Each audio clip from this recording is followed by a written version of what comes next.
Hindi sayang.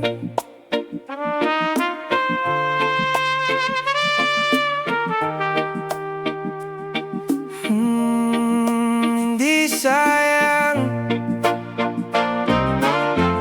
Oh, oh, oh. Marami ang nagsabi, bakit ka umalis? Sayang ang lahat ng pinahirapan. Anong gagawin mo ngayon? Ngumiti lang ako, di na lang sumagot. Kasi hindi nila alam ang bigat na pasan ko.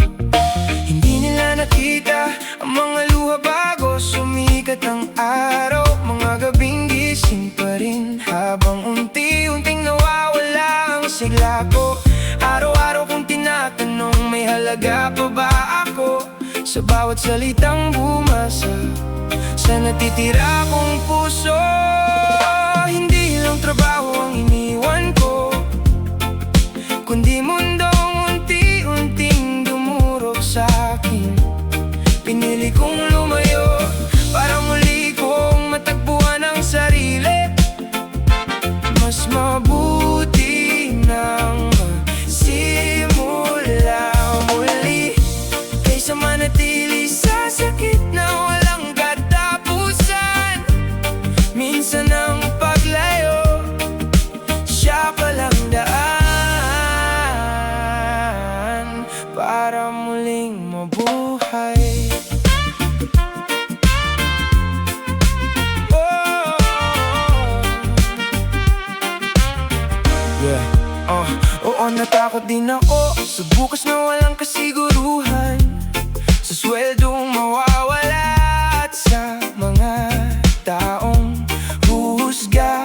Pero mas kinatakutan ko ang mabuhay nang wala ng saya, ang umiti sa labas habang wasak na sa loob. Hindi ako tumakbo, hindi ako sumuko, pinili ko lang ang sarili ko.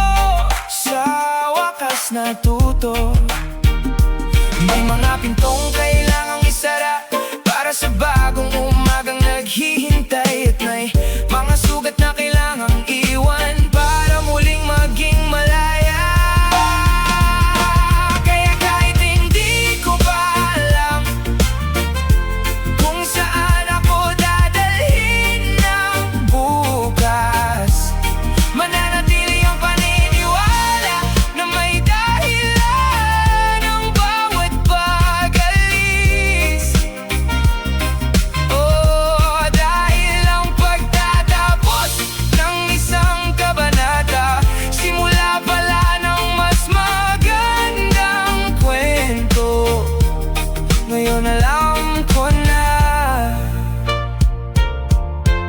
ang tunay kong halaga, hindi kailanman mawawala.